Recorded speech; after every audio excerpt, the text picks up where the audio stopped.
Hello, everyone. Thanks to whoever's tuning in live, and welcome to anyone watching the replay. I'm Ann Stott, as you probably know, and we're here talking about Patreon, which many people call a subscription service. I call it a creative revolution. I think it's a really exciting place where artists and fans are connecting directly, and artists are getting support for their work. If you are on my pages or on my email list, you know that I'm running a Patreon campaign right now. Between now and Friday's the last day, if you sign up at the $5 tier, you get a free Love Never Dies bandana that I will send to you in the mail. And I love these. I really want to send them to you. So sign up for $5. You also get monthly haikus when you sign up at the $5 tier. So, yeah, so that's the deal with me. And because of that, I've been thinking a lot about Patreon and how to talk to people about it and how cool it is. And one of the things I love about Patreon is that it's this great community of creators of all genres, medias. There are film critics and graphic artists and origami artists and tons and tons of musicians. And I thought, what better way to talk about what a great community it is than to talk to some of the people in the community. And so tonight, my friend Brett Gleason has agreed to come chat with me about his Patreon page and what he's up to. So Brett is a piano-based alternative songwriter from Brooklyn who fuses the intimacy of singer-songwriters with the epic sounds of arena rock. That is a very good description of his work. He's an outspoken bipolar advocate and an out gay artist. Woo! Gleason knows what it's like to live an intense life outside the mainstream, and this perspective bleeds directly into the music, serving as a conduit for his experiences. So please help me welcome Brett Gleason. Hey, Brett. Hey, This is so fun. I'm so happy to see you here. I'm very happy to be here. I love slash hate hearing my bio, but it's not so bad, right? No, it's really good. It's succinct. It's like it represents who you are really well, I think. And it gives people a very clear hit, like that intimate singer-songwriter arena rock thing, I think really kind of gets I default to indie rock singer-songwriter. That's how Yeah, I do it, but it's to hard. kind of it's hard to find just the right language that sort of gives the width and breadth of who we are. Well, thank you. You said it very beautifully. I was proud to hear those words out of your mouth. Well, I think it's a strong bio. We all cringe when we hear our bio, but I think it's a really strong bio. Thanks. Um, so, how are you? Just tell me how you are. I'm doing well. All things considered, I'm doing pretty well, and I'm doing extra well because I'm here with you, chatting about one of our favorite One of things, our favorite Patreon. things, Patreon. So, tell me, when did you join? When did you become a creator on Patreon? I have actually just passed my third year mark. Oh, Yeah, so congratulations! thank you. Like November of 2017, I sort of did like a soft launch.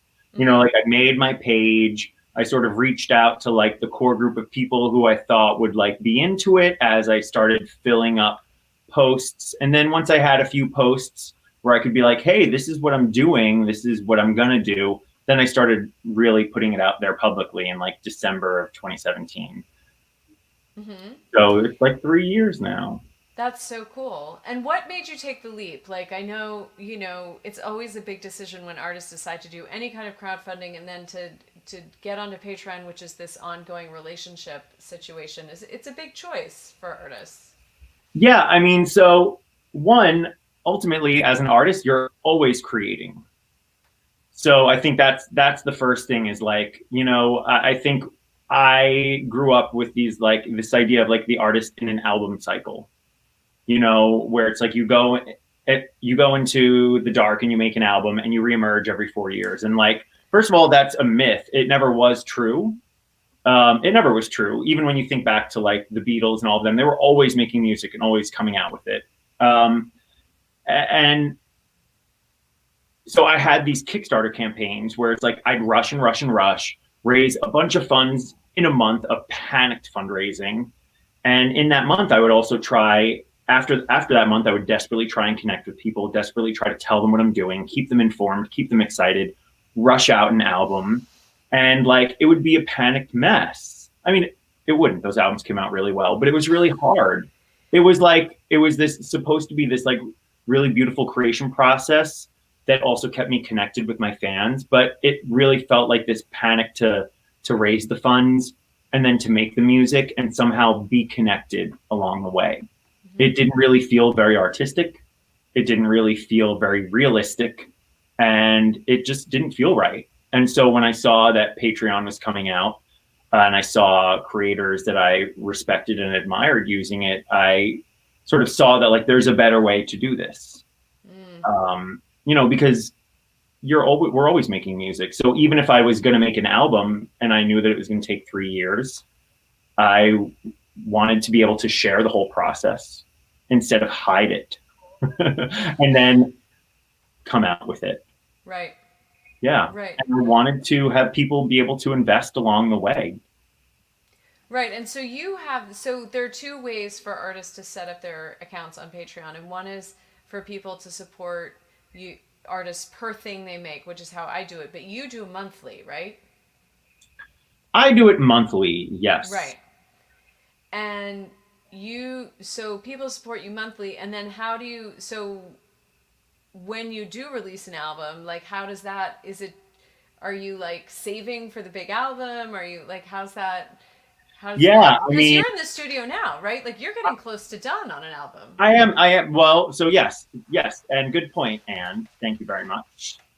There are two main ways that creators do it. They're thingers like you, Mm-hmm. and then there's monthly folk like me. Mm-hmm. And so like I decided to do it monthly because I felt like there were going to be months where I didn't necessarily have a big thing, but I wanted to make sure that I could keep a consistent level of income towards the project. Right. I am putting money away every month towards the project. I am not at the point where I'm living off my Patreon, but all of the money in my Patreon goes towards the project. I'm grateful that I have these relationships with my backers, that they trust that all the money is going towards that. A lot of the money is also going towards merch. Like whenever I print up merch, a certain amount of it just goes towards my patrons as thank yous. Like I just made all these tote bags and they're going out towards my top merch people, towards my top patrons. And I want to be clear, like, because I'm your patron and you're my patron, we support each other. You give so much to your patrons. Like, I can't imagine being a patron of yours and ever doubting, like, that you were giving back. I mean, because don't you do a weekly concert for your... I mean, I do weekly live streams on social media, but I only do a month just for patrons. Oh, you do a monthly just for your patrons. And honestly, most of them don't show up. Mm-hmm. And most of them, when I say, hey, do you want this? I just made all this. Do you want one? A lot of them say, no, I don't. Keep the money, put it towards the album. Right. I mean, like this month and this last month, I injured my arm. I don't have a ton of stuff to show. Like the first year of the Patreon, I was writing a new song every month for the album. There was always new stuff to show. And sometimes there are lulls. And so, I understand that's a risk. Like when people jump into Patreon, like doing it monthly is a little scary. So, I try and balance it, like this, I don't have a lot of new music to show right now, but I try and give progress. Like when I was in the studio, I brought my photographer. So I have a lot of behind the scenes stuff to share. So it's like, I might not have music to share, but if I'm sharing this on social media, I'm sharing this to my Patreon, right. And I don't think patrons, and I mean, I think we met through Amanda Palmer, right? Like, didn't we connect through like a feed of hers somewhere and we started commenting with each other? I remember. So Amanda Palmer, who is why I joined Patreon, because she started her Patreon page, and then I started mine after following and supporting hers and being like, this is amazing. Right. Yeah. I was just like, this is the future of music. This is how I want to make music. this is how I want to create music. This is how I want to connect with the people who make my music. Because it's not just like I want to make music and I want to make money off of it. Like Right. that's not, people don't make music because they want to make money. I mean, of course we want to support ourselves, but we want to make music and we want to connect and we want to make a life out of it, you know? Totally. Yeah. So, and we want connection. And so that's what Patreon and other subscription services like that give us. It gives us a direct connection with our fans because you can't just go throw this stuff on social media. So, yes, Amanda Palmer. I had met her a few times because she was doing all these album launches in New York, and I went, and she connects like no one else. And she supported my Patreon for $1, which was Nice. blew my mind.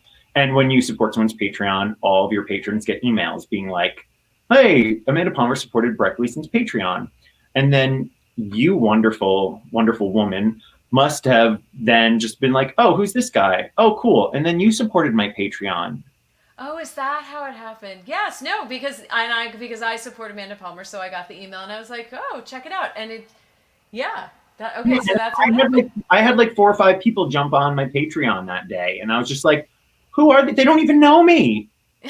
Yeah, and then I saw. I mean, like I was just like, "Oh, that's amazing."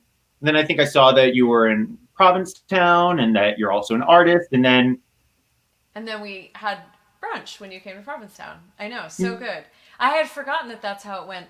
And yeah, it's I mean, it's very powerful that way, and Amanda is very engaged that way. She supports a lot of people, and then that is promotion for all those people. So Brett, are you frozen? Are you there? Am I frozen? Uh-oh. You froze in a really adorable moment. I'm just telling you if you can hear me. Brett.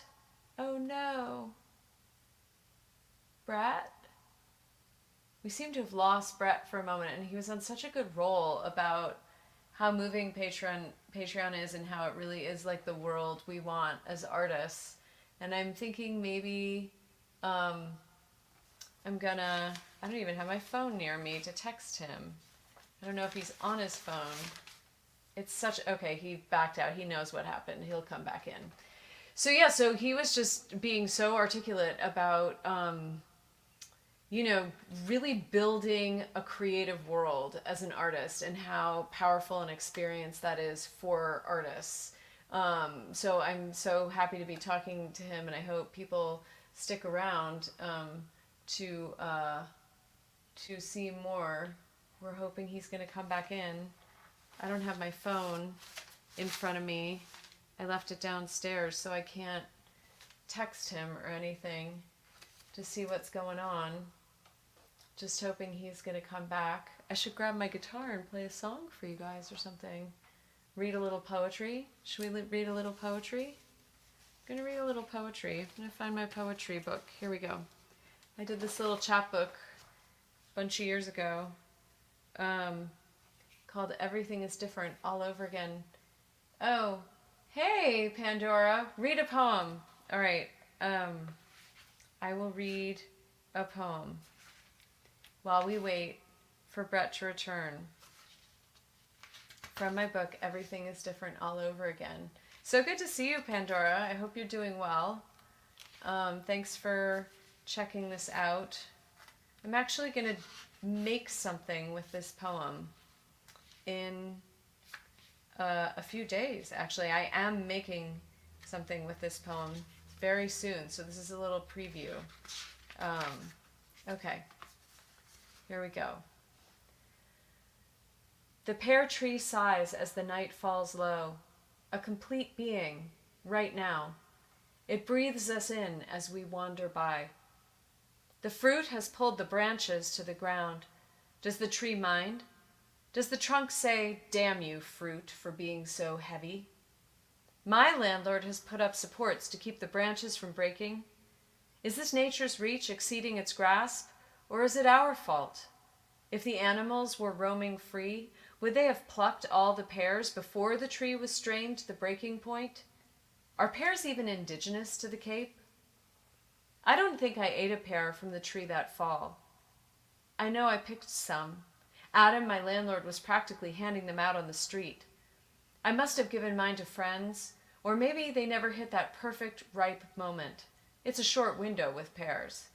But still, I'm a little ashamed. I watched the tree all the time. I felt us breathing together. I wrote about the pear tree every day for weeks. It was full and beautiful, and on the very edge of what it could bear. That's my poem. Oh, wait, and it looks like Brett is back. That's so perfect. I had I'm to tell you. sorry. No, you don't have to apologize for anything. I have to tell you, you froze. I should have taken a screenshot. You looked fantastic. It was adorable and cute. It was like if one has to freeze on a live stream, it was like the best freeze ever. I bet you handled it beautifully. I bet that you segued into talking about your Patreon and how you handle doing the thing instead of the monthly, right? No, that's not what I did. That would have been such a good idea. I reiterated, I loved, you were on such a great role about the idea that we want to have a creative world, like we want a creative life, and that Patreon gives us the opportunity to like create that world. And part of what I like about it is on our own terms, right? Like we set the terms, and the people who feel good about those terms can come and join, right? And you know, everywhere else in the music industry, like the terms suck so bad right now. You know what I mean? Yeah. And but then I was sort of like, what am I going to do? I read a poem. That's what I Oh, did. that's so nice. Yeah, my router is messed up, so I'm on my phone now. But Hey, yeah, it I'm looks great. thank you. Thank you. I'm always surprised when like yeah, I'm always surprised. Well, first of all, it's so nice to like answer to your fans instead of a label. Oh, Um, and like that's who you make the music for. I mean, that's why like when I was singing like Amanda's record that she made just last time for patrons, it's like it's so uncommercial, you know. And this time around, like it's so nice. Like this is the first record that I've made. We say it's like patron powered, you know, yeah, because it's not just that they're funding the record. It's that like they've heard me write the songs. They've heard me start producing and mixing the songs, and they've given feedback to every step of the way. And so it's like they own these songs they just as much as I do. right. And that especially for a solo artist like ourselves, you Mm-hmm. know, like it's freaking lonely Yeah. for me. I think it's really lonely to create this way. Mm-hmm. Uh, and so to have that kind of feedback, and for me also, and this is where for me the monthly thing comes in, to have that kind of accountability. Yeah. It's just like, oh, look, the first came up. People just gave you money. What are you doing to be accountable for it? You know? Mm-hmm. And it's just Totally. like, hey, it's been 3 years. Where is the album? Sure, it's a pandemic. Sure, you just messed up your arm, but where's the album? You know? Mm-hmm. No, and it's a really interesting thing how reciprocal the relationship becomes on Patreon, and I think, you know, my sense is that most people's initial impulse is the potential to have financial support and regular income, and especially support for things that don't make money like videos. There's no earning potential for a video anywhere, right? So until we get 1,000 subscribers on YouTube, but even then that income isn't substantial. It's, So it's yeah, but then there's this deeper experience, like you saw what Amanda was doing on Patreon. I saw what Amanda and other people were doing on Patreon. I was like, I want that world, but you don't know what it's going to feel like until you do it. And then when you have it, like there are all these gifts that come from it that really are so much more powerful than the money. Like the money's powerful, but like the community, the sense of community. And I think for me, like so much of the rest of being an artist is about promotion, like chasing numbers, chasing support, chasing.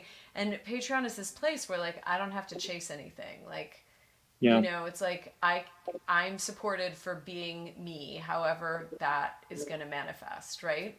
Yeah, it's so beautifully put. It's I mean like it's like a safe space. It's like the community where you can create. Also, I mean, not that like not that people necessarily join for my feelings, but Um, like nothing has made me feel more like the artist that I want to be than the fact that I have patrons that want to support me to make the music that I want to make. I mean, my Spotify numbers suck. Like I'm not big on Spotify. My social media numbers are mediocre. All the numbers, all the things that like everyone else in the world looks at in terms of like how they judge musicians, they Hmm. suck. But my music funds itself because I have a small group of people that very passionately believe in me. Right. And that is freaking amazing. And that makes me like, that's the greatest accomplishment of my career so far. The Well, and fact that people believe. it's a huge accomplishment. You know what I mean? It's a huge accomplishment, and I feel like Patreon is a platform that makes that possible Yeah. in a way that wasn't really possible before. Yeah, it's beautiful. I'm curious. Can I Hmm. turn the tables and say what Sure. made you choose to be a thinger to go with the because I remember like I subscribed to your Patreon like when you first joined my Patreon, you were not a creator if I'm trying to remember correctly.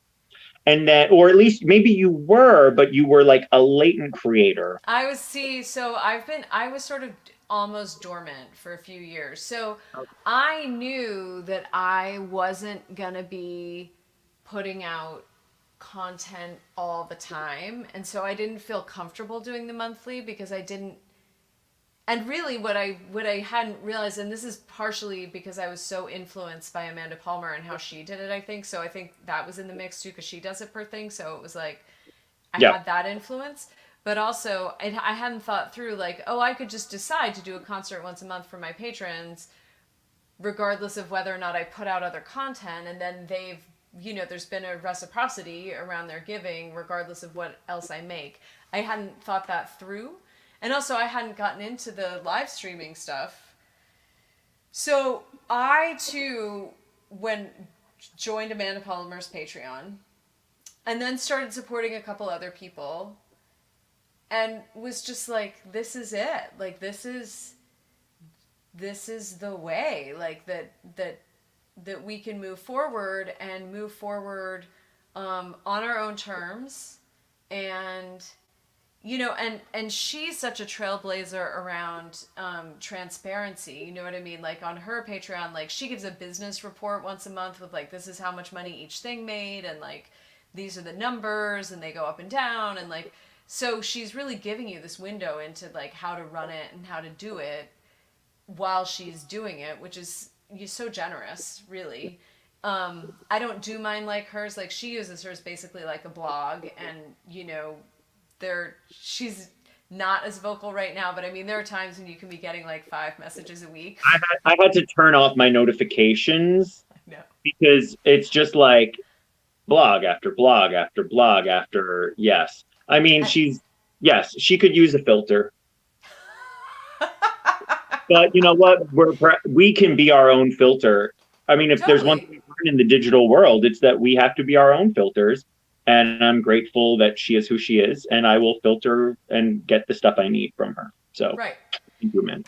Exactly. So I don't do that part. Like I'm not like hitting people up with my latest feelings every couple of days, but I just at the time I just felt like I I didn't want to be taking money for something I wasn't doing, Yeah. right? So I started it, and then I hadn't really,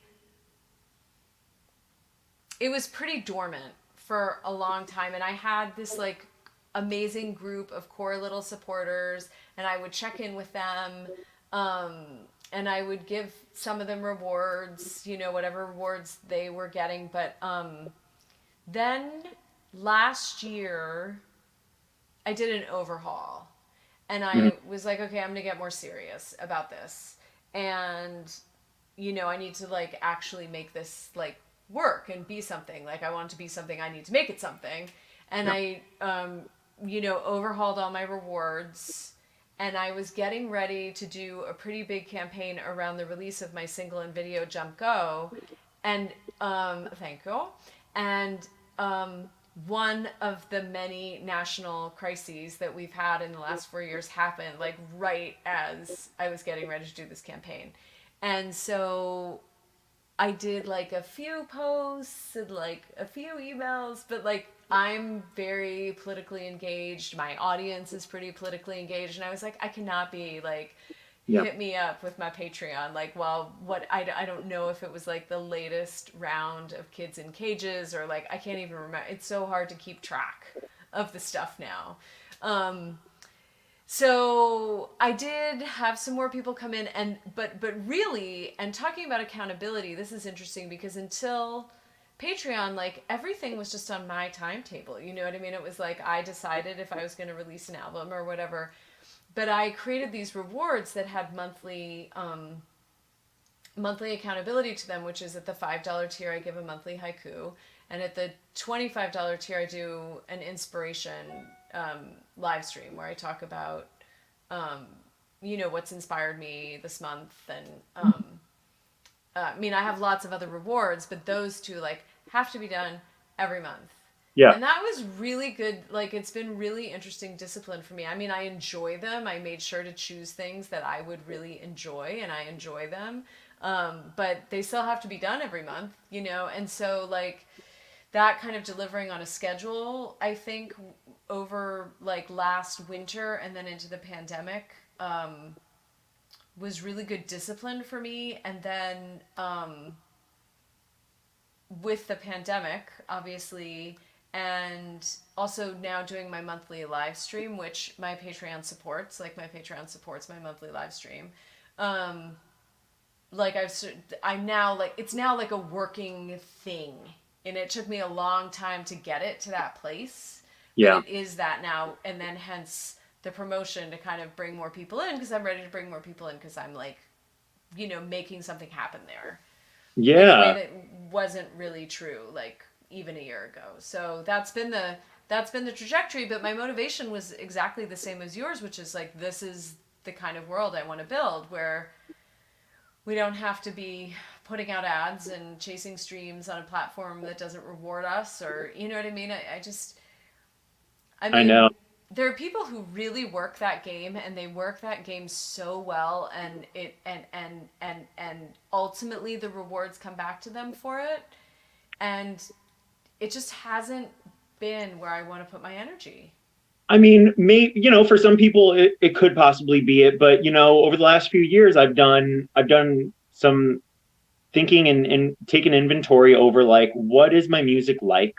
Who does it appeal to? And like, it's interesting, like streaming and Spotify can be very effective for if your music is something that people put on a lot, Mm-hmm. maybe something they put on a lot in the background, but like people who make like very thoughtful, very like emotional, very intimate music that maybe is very meaningful to someone, like streaming rewards quantity but not quality.